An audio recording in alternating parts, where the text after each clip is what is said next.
Grabe, super late na ako nakapag-voice over text. At dahil mahal ko kayo, marami tayong ganap ngayon for today's video. Pagkagising nga pala namin, dumiretso kami dito sa Mini Falls. Malapit lang pala to sa bahay namin, kaya mabilis kami nakapunta. Galit-galitan pa nga ako dyan kasi takot na takot akong tumalon. Pinipilit ako ni Ben tumalon. Sabi ko sa kanya, wag, kasi lulubog ako malala. Kaya hinayaan niya na lang ako na kusang tumalon. Ayan yung time na yan, inisip-isip ko, kinakabahan talaga ako. Kaya bumaba ako sa medyo mababa. Para at least hindi man lang ako magmukhang baboy na nilagay sa sabaw.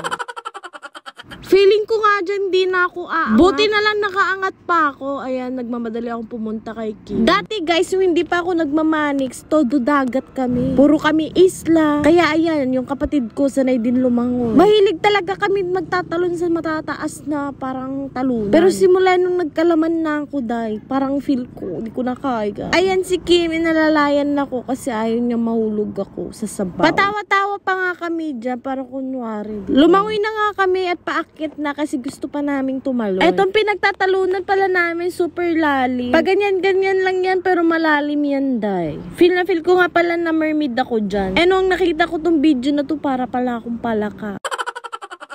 Nagsawa na pala kami kakalangoy kaya pauwi na kami sa aming bahay. Sorry guys kung wala kaming helmet dyan kasi malapit lang talaga to sa bahay namin. Syempre pag umaalis talaga kami nag-helmet kami mga day. Yan lang yung wala kasi dyan lang talaga yan sa amin. Ang sarap sa feeling na napasyal ko si Ben dito. Na-experience niya yung probinsya dito sa Cebu. Hindi pa nga kami nakakauwi sa Manila. Tinatanong na ni Ben kailan kami babalik. Kasi super nag-enjoy talaga siya dito. Hindi pa namin nagagala si Ben ng todo. Dito pa lang yan sa paamin-amin.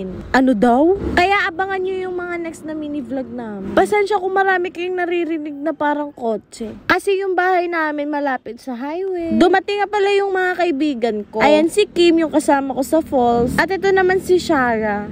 Nakapalit na pala kami ng damit dyan. Kasi nga, nakaligo na, diba? For the gawa kami ng snacks. Kasi trip-trip lang namin. Tawang-tawa pala kami ni Kim nito kasi ganyan daw yung gagawin niya pag nagloko daw yung magiging future jowa niya. Dinidemo niya sa amin. Kay Shara naman daw, pag nagloko, ganyan daw yung gagawin niya. O, diba? Pina-flat-flat niya lang. Ang tawag pala sa snacks na to is bread roll. Super favorite ko nga pala tong bread roll na to. Kaya ginawa namin. Nakulangan nga pala kami ng bread, kaya bumili kami sa tindahan. O, diba? Sama-sama. After namin naluto yung bread roll, di ko na pala napakita sa inyo. Nung mga gabi na, namalengke kami nila mama. Kasama ko nga pala ulit si Kim. Dati, nung high school kami, as in, di kami mapaghiwalay niya. Halos yung teacher na yung nagsasabi na ipaghihiwalay kami ng room.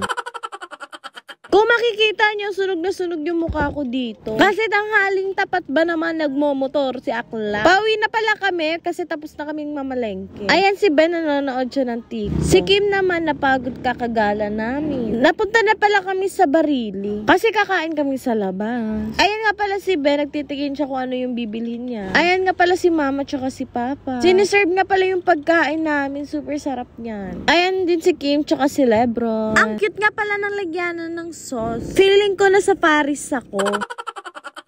Sabi ko nga kay Ben, susubuan ko siya. Kaso hindi siya sanay. Di ko naman daw siya sinusubuan.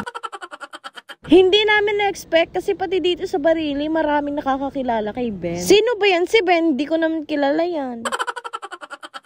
Pagtapos pala namin kumain, nagchichikahan muna kami dito. Tapos biglang may mga lumapit kasi magpapapicture din. Ang cute, sa tinabakong to, nakilala pa nila ako.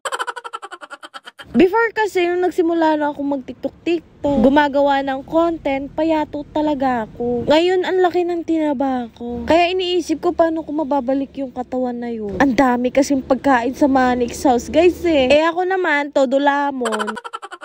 Comment nga kayo guys at magbigay kayo ng tips paano ko mabalik agad yung ganong katawan. Ayan, busog na pala kami ni Ben. Papatabaan kami ng leeg dyan. Ayan nga pala yung family ko. Nauna nga lang yung kapatid ko. Pa-fiesta nga pala yung time na to kaya naglalakad-lakad na kami guys. Kaya yun lang. Sino mas malupit na rapper? Si Mama o si Ben? Si Mama! Malupit siya.